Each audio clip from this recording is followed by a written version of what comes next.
Hello, I'm Emma Desi, and welcome to another episode of Turning Readers into Writers.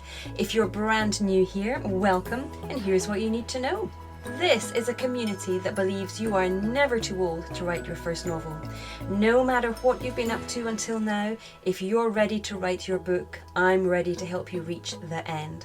I focus on helping you find the time and confidence to begin your writing journey, as well as the craft and skills you need to finish the book. Each week I interview debut authors, editors and industry experts to keep you motivated, inspired and educated on all things writing, editing and publishing.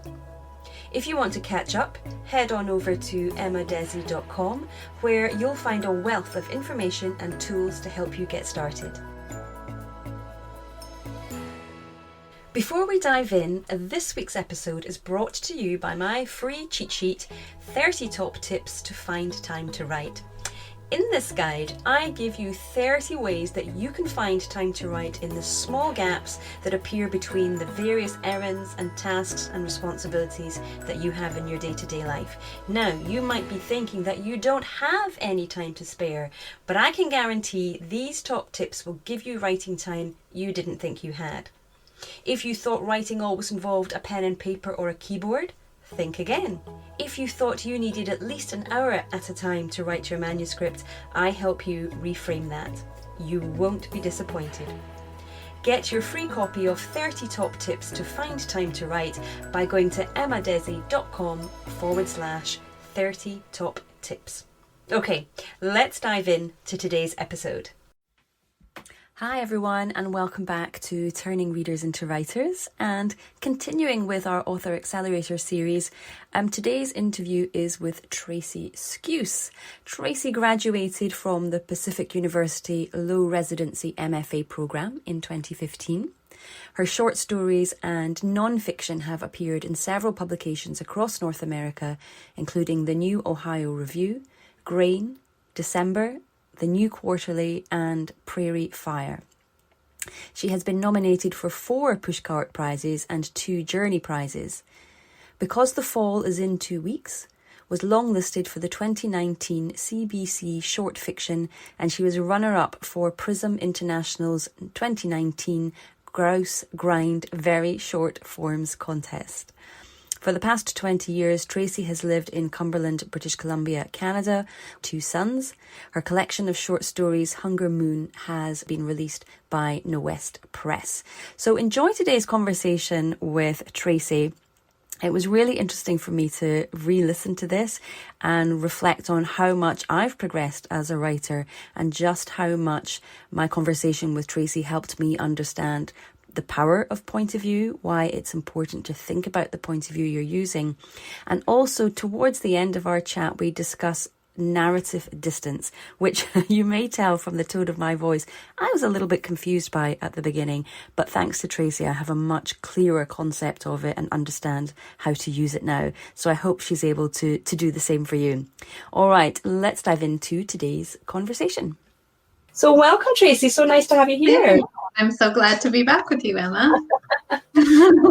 So last time we chatted, point of view and narrative distance were quite hot topics.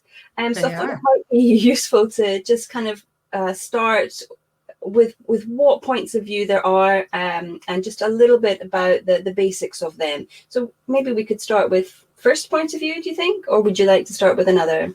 Well, I'd like to get there, but I'd like to just talk about what point of view is and like what a little bit ways to think about it. So sometimes we think of point of view as just like pronoun use in the story, right? The I, the she, the he, the they. But I like to think of, point of view is how you tell the story, right? How are you going to tell this story? And so it's a pretty major decision. And I like to think of point of view as the filtration system through which the story is told. Mm-hmm. So that means that the story is filtered through the consciousness and awareness of your narrator, whoever they are, whether it's first person or third person. And that determines things like the voice and the tone. So it's a really big decision in terms of how we're going to tell the story. So a filtration system. And I go like this because it's like the story is downloaded through the character and out into the world, but and the same way that the world is filtered through the body mind of that particular point of view. So that's a bit broader than or not broader, but a little bit more of a visceral way of thinking about point of view. Mm-hmm. So so what you want to think about when you're making choices, and you can change your mind. I can ask you about that, but I'll do that a little later. Yeah. But what effect do you want to have through your telling on your reader? So do you want to create an intimacy with your reader? Do you want to work more lyrically? Do you want your story to have a more authoritative tone? Like, what is the effect you're trying to create with your story? And you want to choose your point of view to reflect that desire. So my suggestion to everyone, and I'm probably suggested again, is when you're starting out writing any form, whether memoir, not so much, although there's room for playing with point of view in memoir, but that you try them all, that you take your opening and you try the different filters on to determine which works best for your story. Because quite often we get habitual in our choices. We just make a choice and kind of latch onto it, and that's okay. And it doesn't mean you can't go back to that choice, but know what it is. Each point of view has advantages and limitations. So which ones are best for your story? Okay, yeah. Certainly I think I can relate to the habitual side of that. I tend always to go for third close. Mm-hmm. And then if I have a secondary character, I'd then go for first, or sometimes the other way around. No, the primary protagonist is first, and then the next one is third close. But do you and that comes to me instinctively, and do you find that with your students that when they're thinking of a new story, they instinctively lean towards one for a particular story? Is it just out of habit, or is there a kind of an idea that comes to us in our head and it's, oh no, this would be right, this character feels that it would be good in this point of view? Yeah, I think if you're conscious of, like I wrote a story after reading Virginia Woolf, and I wanted to do a close third and really close third, like, because she goes really deep into the consciousness of her characters. So, I consciously made the choice to move it there. I have another story that I wrote in second person, and again, it was a conscious choice. It was an older narrator speaking to a younger self. So there are those conscious choices, and then there's but if you come across a character that you like and you're working from that angle, which a lot of writers do, and I certainly do, then it may be that you fall into your habit there, right? Instead of I'm gonna write this from blah blah blah point of view. Okay. Yeah. And so your recommendation then would be to try that opening section in a few different voices, perhaps? Yeah. Or I just said opening, like you could try others. The thing is, you don't want to just like leave it there and then and then have the rest in another point of view. Okay. Which brings me to my, like, one of the biggest mistakes I see and in writing, in sort of beginner writing. And we all make little slips, even, after writing for however many years. But that the point of view will slip. And an example of this is when you have two characters in a scene and they're in dialogue, and you've established already character A as your protagonist, your point of your point of view. And suddenly we're getting the interior thoughts of character B, which may include their reflection on how character A looks. But you've already established character A as your point of view. And so it's jarring for the reader. It slips us out of the story because we see there's not a continuity. It breaks the kind of dream state, I guess. Yeah, and kind of the trust, right? As a writer, you're establishing the trust of your reader right away. Like, this is how I'm going to, right away, we're sort of telling the reader how to read the story. So we want to keep consistent, which doesn't mean you can't change point of view. There are stories, of course, where point of view changes, but you want to do it consciously. And I highly recommend with writers who are starting out that you get to know your points of view before you start doing little tricks. Yeah, so then I thought I would give an overview of the different points of view and to let your viewers know that there is a cheat sheet available in my group. So you're going to put a link to that and they'll have access to it. Okay, so first person point of view, it's the I speaking. There's kind of, and all of these can branch out into various, but these are the most basic, most common. So the protagonist I, the one who the story is happening to as they're telling or in reflection. So I use Holden Caulfield from The Catcher in the Rye as an example. I might be dating myself. We read it in high school, but I still have a literary crush on Holden Caulfield.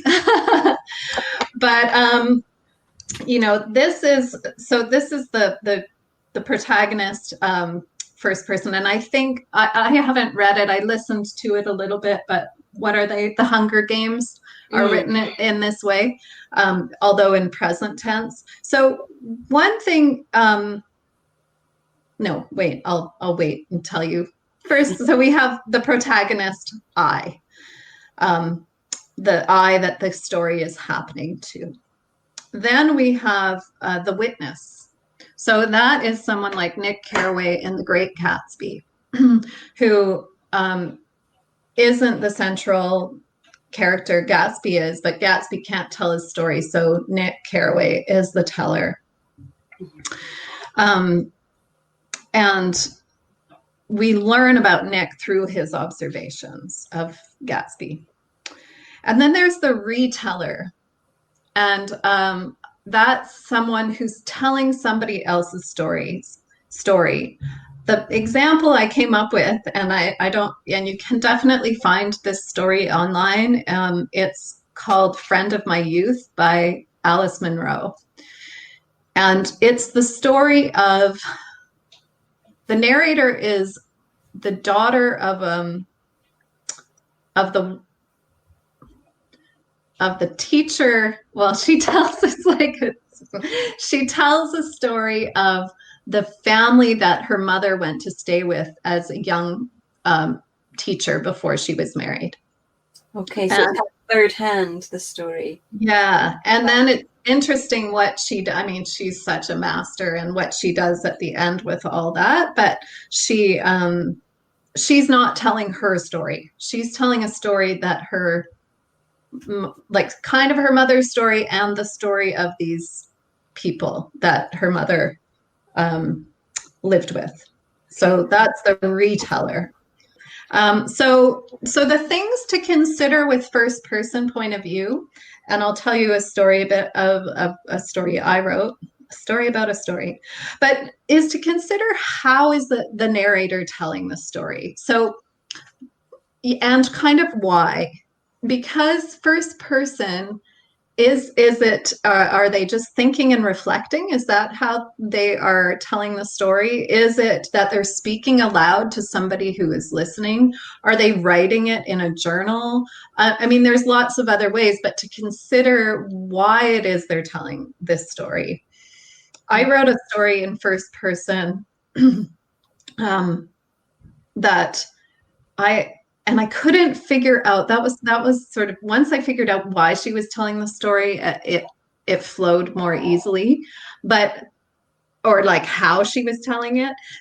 And I discovered in the many drafts, there was like a journal that her boyfriend's brother had started, and it was, and he died, he was dead, and she finished the journal. Like he passes it on to her at the end. And I was like, oh, okay. And even though I don't say that in the story, then it made sense to me why she would have told the story of their, Okay. yeah. Mm-hmm. So knowing how they're telling, it's going to affect the voice, right? So in Holden Caulfield, he is telling his psychiatrist. So I guess you're going to want to know about all my, all that, I forget that great first sentence, but, all that David Copperfield crap. And so it's would change his voice if he was talking to his sister, or if he was writing it down in a journal.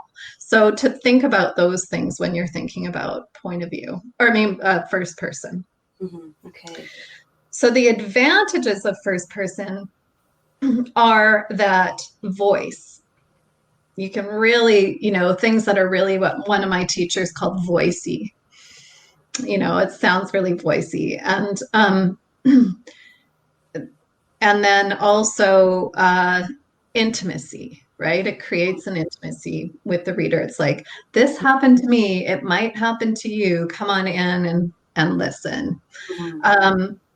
What its limitations are, and I think people often fail to observe them, is that the limitations of what the character knows, and so what the character can offer. They're yeah. Mm-hmm. Yeah, that you can't know everything as an I. Sorry, what were you going to say? That can be very tricky, and I think as not just me, I don't know. I don't think just beginners, but I certainly feel this, that I want to tell this element of the story. I think this is important, but the main protagonist, the first point of view, can't know it, but it's trying to find a way to put in this other storyline or this other plot line that the first person point of view person is unaware of. Yeah. I find that very hard, and it's a little bit of having to say, you just can't put it in unless you change the point of view, and that's a little bit of the killing your darlings, I guess, in that. Yeah, it could be, or figuring out how you can do it, right? Like that's the puzzle, or that's the cool thing with writing and form. Like once you choose this form, first person protagonist, say, then, and you've got this other element, how are you gonna, they're gonna know because they're filtering the story, but does it come in like on a radio? Does it come in through a newspaper or email? Like how could you let them know? How could you bring it into the story? Sometimes it doesn't work at all, but finding the ways, like, is it delivered through dialogue from somebody else? Is it, Okay. Finding a device to bring it in. Yeah. So that's the thing with with form, as we choose it, and we got to figure out how. I love, that's what I love about story, is that it's kind of a puzzle. How are we gonna make all the pieces come together? I was gonna just briefly cover first person plural. I basically was just gonna say that's the chorus, the we, and a brilliant novel written this way is The Virgin Suicides by Jeffrey Eugenides. It's a beautiful novel, and that feels like a very unusual point of view. I don't think I'm not conscious of having read one from that point of view. I think it works better in short stories because it can be like the you as well, the second person. It can get tiring, but that novel, it does not get tiring. It's a beautiful, beautiful book. Yeah, and then second person is the you pronoun. Yeah, so you'd have to think of why would you tell it as a chorus, you know? Um, and that would be, in this case, the mystery, this group of boys trying to figure out this mystery of these girls that live down the street from them. And so it's usually got, I think, a mysterious element to it, or mythical, or, yeah, fantastical kind of quality. And then the second person is the you. So you have to figure out why is it, I very common example of this is Lori Moore's How to Be a Writer, her short fiction. What is that from? Self-Help, I think, is the name of the collection. And she has several second person stories in there. You might even be able to find them online. Okay. So they can be kind of instructive, or what is that called? Like not an interrogation. When you're giving command. Sure. I forget. There's a name for that kind of sentence, but anyway. So that, and I've used it as like a person who feels displaced in themselves, so they're not fully, they're hiding behind the you. That can be another thing too. So memoirists can actually use the second person well. Cool. I don't think I've ever tried anything in second point of view. I find it quite intimidating. It feels very is it?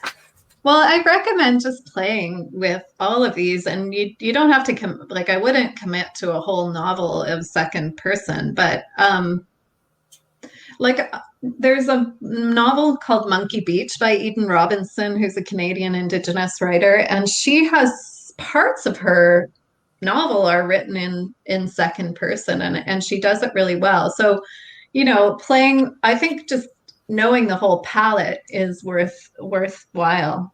Yeah. But always if you were to take it further, for sure, play with it. But and one of the exercises I was going to give, and you could do this with either second person or third person, is to write about your yesterday in a different point of view, like just as an exercise to play with. So third is, I guess third cloak is very popular these days. It's often used, quite commonly used these days. Why do you think that might be? I don't know. I don't know if it's because it's sort of like there's more. I think that the I is deceptively difficult, like that there's more traps in it than it appears.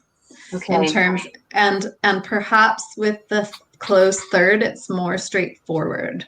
I don't know. I don't think do not think I'm saying anything is easy, because I don't think it is. But the third person close is also pretty intimate and relatable, as well as first person. So that could be why as well.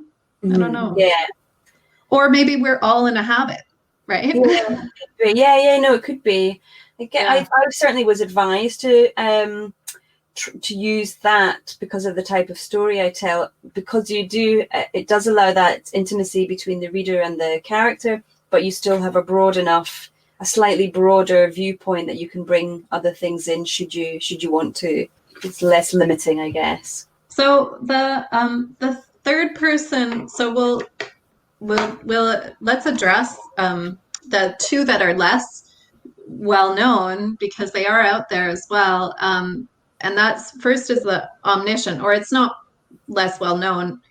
It's very Tolstoy and Henry James, and but there are modern uses of omniscient narrators. So it's the omniscient narrator knows everything about everyone, including character motivations and thoughts that maybe even the characters aren't aware of.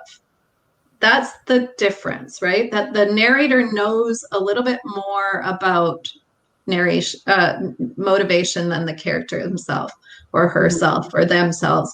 And they, you can kind of play with this as well in, well, I won't say that. Confuse people. But modern examples, Gabriel Garcia Marquez in 100 Years of Solitude. Toni Morrison uses a omniscient narrator. Anne Patchett's Bel Canto.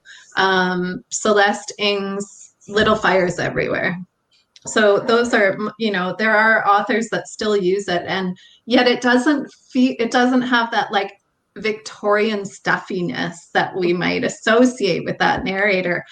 People are kind of pushed away from the omniscience or told like it's obsolete, but actually writers do use it and you can play with it. So it's worth exploring again. Yeah. If we've got time, I'd love to just ask, what do you think would be the sort of top 1 or 2 things to be aware of if I did want to do something in omniscient? Because I would imagine it's very easy to head hop when you're writing. So one of the things that one of my teachers, Claire Davis, talked about was the use of the camera. So if you can think that the camera pulls out and then narrows down, to the character and what they're looking at, and then maybe into their consciousness, and then back out, and then narrowing down and into another character's consciousness. So you're not just head whiplashing people through the different points of, so yeah, and to look at some of those writers who are using it and see what is it they're doing. The other one that's not super well known, and it's a bit hard to pull off well, but it's kind of worth playing with just to know that it's out there, and that is the objective, third person objective. And that is a narrator who is like what they call the fly on the wall narrator, and they cannot access any interiority, like any thoughts, or so everything is through dialogue and action. So a classic example of this, and I'm sure you can find it online, is good old Hemingway and Hills Like White Elephants. So those are sort of 2 less common. And then we have the omniscient, the third person limited, which I read in my one of my craft books here, which is called Passion for Narrative by Canadian writer Jack Hodgins. He calls it omniscient in a limited manner, which I think is interesting. So the thing with close third is that you're limited to the interiority and knowing of one character, right? Like Harry Potter is the example I always use. So it's the filtration system is the one character.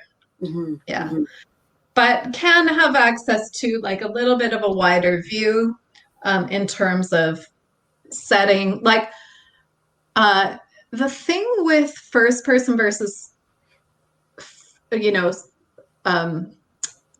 third is like, if you were to do, say, the present tense in first person, you have to think a first person, or you don't think about the actions that you're doing often in your first, like she picked up the bottle, or I pick up the bottle, and I mean, unless it's important or whatever, but you're preoccupied with other thought. Whereas like with the third person, you can do that more believably, I guess. Yeah. So again, with the third person, and a great exercise to try is writing about your yesterday in the third person. So you make yourself a character and you're aware of that movement and thought and, all those things. And like sometimes you have pages written and you haven't even gotten out of bed yet. Like that's how what happens in our days. So the the other thing to consider with point of view is, of course, narrative distance, which I didn't want to get too much into, but it's that space between the telling of the story and the events of the story. So are they happening side by side? Did the events happen last week? Did they happen 20 years ago? So all those decisions, it's going to affect how the story is written and how you tell it. Mm-hmm. Mm-hmm. Yeah. It's such an abstract concept that I find it anyway, this idea of narrative distance. I know how I'm telling a story, and it just is an instinctual thing. But if I'm asked to put it into words, I then find it really hard to vocalize what it is, especially if there's then a flashback, say, that you're using.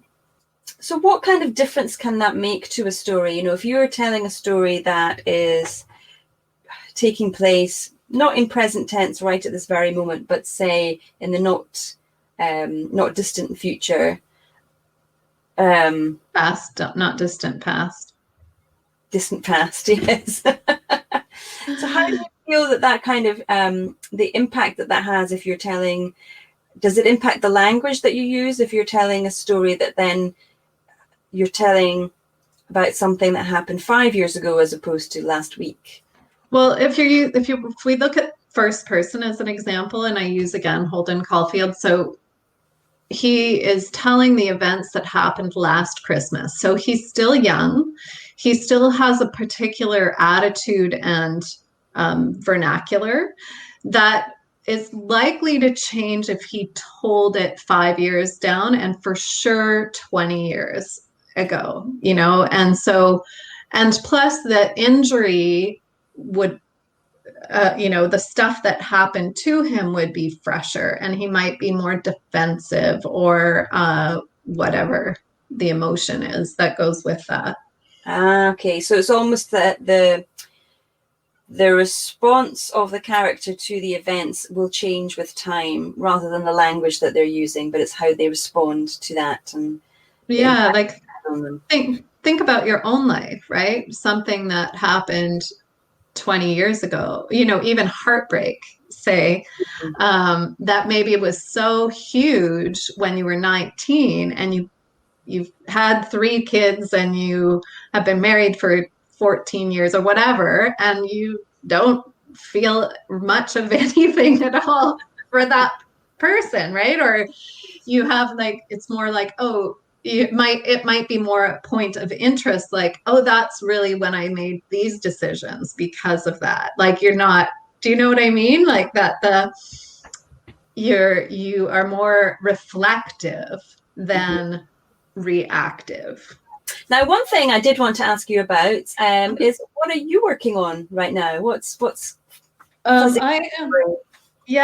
got a short story that I'm working on that I have been, I'm doing other things. So it's changed so much. It's been years in the works, this one. And some stories just come out a lot easier than others. But this one, I feel like I finally have traction on it. So it's a story of a couple who are having a child later in life. And it sort of integrates grief of climate, the grief over our ecology, and bringing children into this world at this time, grapples with that, which is probably why but 2 years ago, not at pandemic.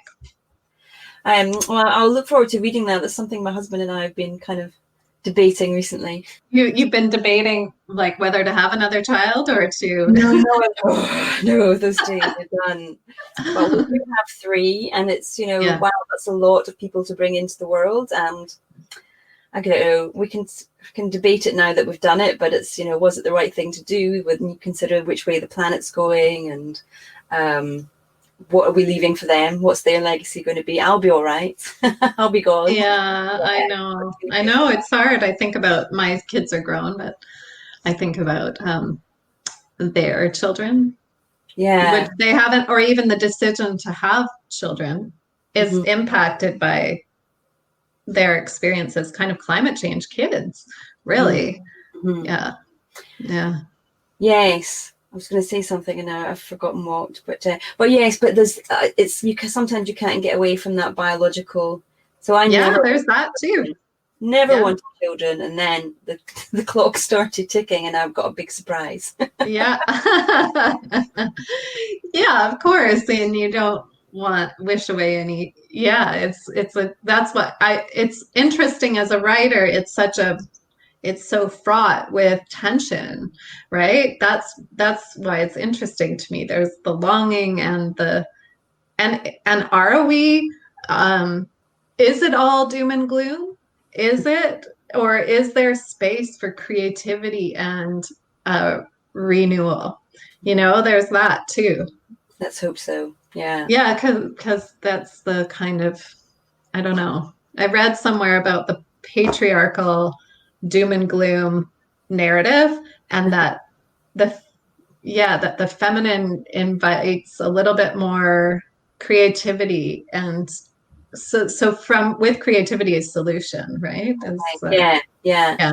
So anyway, I'm thinking about all those things. One last question for you about that would be, which point of view are you writing it from? I'm writing in the third close from the woman who is pregnant. Yeah. So she, it started as another story, and that story is sort of, I'm like, okay, that piece is another story. And then I decided last night that I have another story that I want to write. So I've got like 3, working. A new collection is brewing. A new collection is brewing. I have lots of little sticky notes on my wall. Well, Traci, thank you so much for your time today. I will let you shoot off. Okay, bye everyone. Well, thank you so much for joining me today. I hope you found that helpful and inspirational. Now, don't forget to come on over to Facebook and join my group, Turning Readers into Writers. It is especially for you if you are a beginner writer who is looking to write their first novel. If you join the group, you will also find a free cheat sheet there called 3 Secret Hacks to Write with Consistency. So go to emmadesi.com/turning readers into writers, hit join. Can't wait to see you in there. All right. Thank you. Bye-bye.